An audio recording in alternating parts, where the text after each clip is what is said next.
Hey, this is Anney. And Samantha. And welcome to Stuff I Never Told You, a production of iHeartRadio.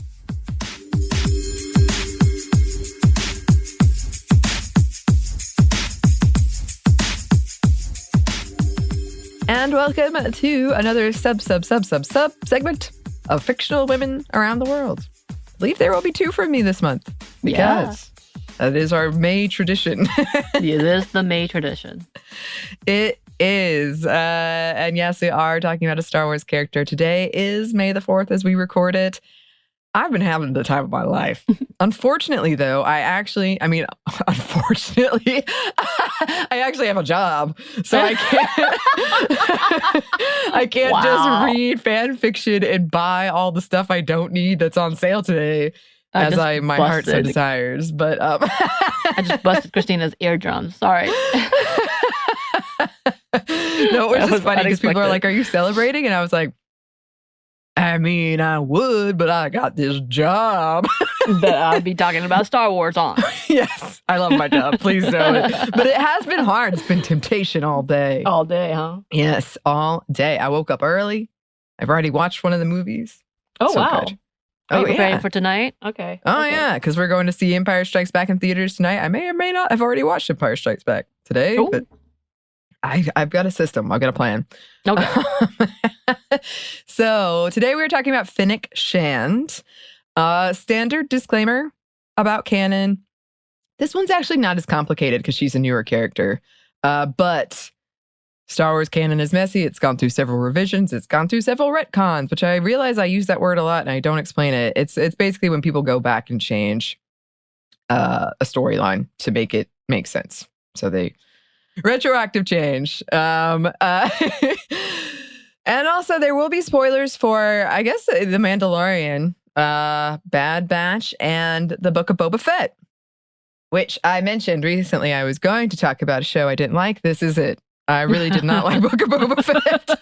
I really, really didn't. I'm like underplaying how much I didn't like it. And it is pretty rare for me to dislike something in the Star Wars universe as much as I disliked it. Because I have a pretty forgiving limit. I will defend things I don't even like that much, but I'll be like, okay. But once you pass it, you past it. And this one did it for me. It was literally like a show somebody made to specifically piss me off. However, it has nothing to do with Fennec, who I think is one of the best parts of the show, if not the best part of the show.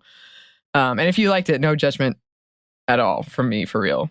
I just want to put that up there. I feel like there was a lot of people just not liking it. Yeah, but I feel like they still love Boba Fett. Exactly. And I feel like that was more, I feel like the issue one of the big things when I tell people that I didn't like it, they always bring up certain things. I'm like, that had nothing to do with it. They're always like, that guy who did the spin. And I'm like, no, people do ridiculous spins in Star Wars all the time. I don't care about that. But I do think because that character, and I've been pretty open about it, I never really got why people loved him so much. But I was going to be open-minded for the show. And I was excited about like the actor, but he was never my character. But dudes especially, I'll say, really loved him. Mm-hmm. I think it was a costuming thing, but whatever. I think the toy was really cool.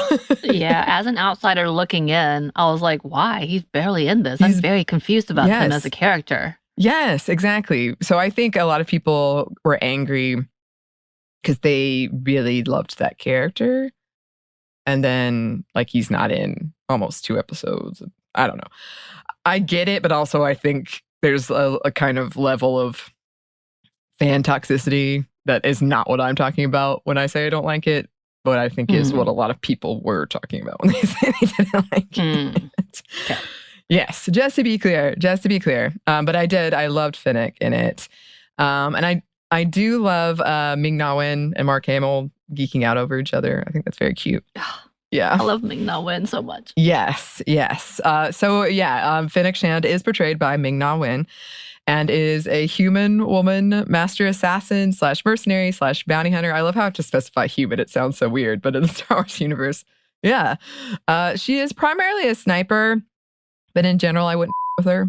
She was first introduced in season 1, episode 5 of The Mandalorian in 2019, and would go on to appear in the second season in the Book of Boba Fett and in the Bad Batch. Her name is based on the Fennec fox, which thrives in the desert. So during the reign of the Galactic Empire, she worked for some of the most dangerous and powerful crime syndicates. She worked her way up the ranks and earned a name for herself as a ruthless and skilled mercenary. Because of this, she was given a lot of the most lucrative and difficult bounties. One of her first was hunting down the clone Omega from the Bad Batch, who tried to get her to join the Bad Batch before realizing who Shand was and why she was there. Fennec did say that was the best offer she'd gotten in a long time. This led her to fight it out with Cad Bane, another bounty hunter who I hate, I despise, and now I think because of the cowboy hat is loosely based on Dave Filoni. You really do hate that character. Like, you yell at the TV. I've seen you. I hate him. So when he showed up, I was so mad. Oh no. You were so mad. I was furious. Oh, it was like one of the last dominoes of like, okay. This is not for me. I forgot, because every time he popped up, he would just get angrier. Yeah, I really don't like him. Again, apologies to anyone who does. I'm not here to... I'm just saying my own opinion, and that is it. I will not bother you about yours. Quite funny. Fennec ultimately did not succeed, but it did knock her down, and she worked for other big criminal syndicates like the Hutts. When the Empire, and therefore most of her employers, fell, she was forced to go on the run. She had to take less than reputable bounties where she could. And of course, she ended up on Tatooine, because that's where everyone ends up, and is now hunted by bounty hunters, including Din Djarin, a.k.a. the Mandalorian, who had heard of her and hesitated on chasing after her because he knew how deadly she was, and a newbie named Toro Calican. So basically this Toro guy was like, help me out. I want to get this Fennec Shand. And Din Djarin was like, you are new to the game if you're going after Fennec Shand. She put up a really good fight because they did end up working together, Din and Toro. But they eventually overpowered her. Shand attempted to convince Calican to turn on Djarin, but he shot her and left her to die, citing her own advice that you can't trust anyone. After being left for dead, she was rescued by Boba Fett, a process that involved a lot of cybernetics. Now indebted to Boba Fett, she joined him as his partner in crime in his quest to become the Daimo, basically the king of Tatooine, or the mayor of Tatooine. It depends on your politics. Oh, okay. Yeah. Okay. Yeah. Together they go to Tython in search of Fett's armor. The Mandalorian had come into possession of the armor on Tatooine. And they make a deal that they would help Mando get his foundling, Grogu, back after he'd been captured by Imperial remnants led by Moff Gideon in return for the armor. Because if you have not watched any of The Mandalorian, armor is very, very important. Although, oh gosh, people fight about whether or not Boba Fett is a Mandalorian. But it was his father's armor, and it was important to him, okay? All right, so once the mission was successful, Fennec and Fett return to Tatooine, and they take control of Jabba the Hutt's former palace by killing Bib Fortuna, who's in Return of the Jedi. Fett tells Fennec that he intends to rule with respect, to which Fennec says, sometimes fear is a sure bet. And it isn't smooth sailing at all. There are a lot of folks trying to fill the vacuum left by Jabba and take power for themselves. Fennec and Fett attempt to make alliances, but many of their allies are killed by a rival group. Fennec proved herself time and time again to be a powerful ally in hand-to-hand combat, weaponry, and strategy, though she was generally much more suspicious than Fett. Like, she's always saying things like, the only person you can trust is yourself, is constantly playing on the fact that you can't trust others. And yeah, that is something that did almost get her killed at one time. Fett and her sort of balance each other out in that way, I guess. She was pretty convincing in swaying people to serve their cause, too, whether through words or resources or exchanges. They gather their allies and go to war with the Pike Syndicate. And with the help of pinch hitters like Mando and Grogu, they succeed. And I guess Fett is ruler? I don't know. That's what it looked like. I don't know. I was confused. Because I feel like he's only for that one area, which seems like a lot to just rule that one part of Tatooine. But whatever. Well, they go on this mission to Blackspire Outpost to take out any stragglers of the Syndicate. And yes, Blackspire Outpost being Disney World, essentially, where you go. And I think you can see Fennec Shand and Boba Fett as character encounters there.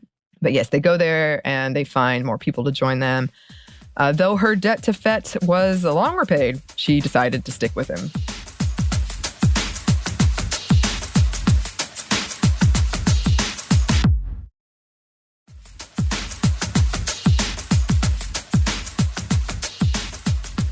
I wanted to put this note about Ming-Na Wen's stunt doubles because I found a lot of stuff about that. So she has two. There's Lauren Mary Kim, who does several Star Wars characters, actually, not just Fennec Shand. And then there's Ming Chiu. And here's a quote about her. And I had an incredible stunt double, Ming Chiu. She's a wushu master, and I've been with her for over 10 years now. And she's been my trainer, my confidant, my ball buster. I love her to death. And definitely, she's my incredible mentor, my sensei. So I just love that.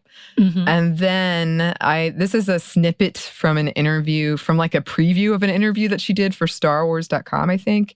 And the snippet said about Ming-Na Wen, she talks about seeing Luke Skywalker on the big screen and identifying with him, her and Dave Filoni being from the same town and going to the same high school, which I didn't know. Oh, yeah. I didn't know that either. Interesting. Yes. And then I found a really interesting article about the trope of a man literally fixing a woman, like molding her out of clay or what have you, and how Fennec's story subverts that in a lot of ways, because she's not portrayed as a sex doll, which is usually what they're doing. And she wears combat-friendly, useful attire. She isn't romantically involved with Fett. I'll put yet in here, but that didn't seem like it was going to happen. I hope not. That'd be weird. No, it would be, but you never know. And Fett saved her because he respected her skills and wanted her help. So kind of, it was interesting. It was an interesting article about that. And then I will say with this character and with a lot of the newer women characters, especially that have been introduced, there was a lot written about the importance of costuming in terms of, this is actually like an outfit you would wear if you were a bounty hunter, as opposed to like the sexy, whatever, not useful thing. Yes. Yeah. So I think that is really interesting. And people love this costume. There was a lot of breakdowns about the costume. So yes. Very cool. Very cool. And I'm sure Fennec will be around. We'll see what happens next, what she gets into next. But for now, that is the end of this Fictional Women Around the World. But if you have any suggestions for other people we should highlight, please let us know. You can email us at stephandiamomstuff@iheartmedia.com. You can find us on Twitter at momstuffpodcast or on Instagram and TikTok at Stuff Mom Never Told You. You can also find us on YouTube, and we have a book you can pre-order at stuffyoushouldreadbooks.com. Thanks as always to our super producer, Christina, our executive producer, Maya, and our contributor, Joey. Thank y'all. Yes. And thanks to you for listening. Stuff Mom Never Told You is a production of iHeartRadio. For more podcasts from iHeartRadio, you can check out the iHeartRadio app, Apple Podcasts, or wherever you listen to your favorite shows.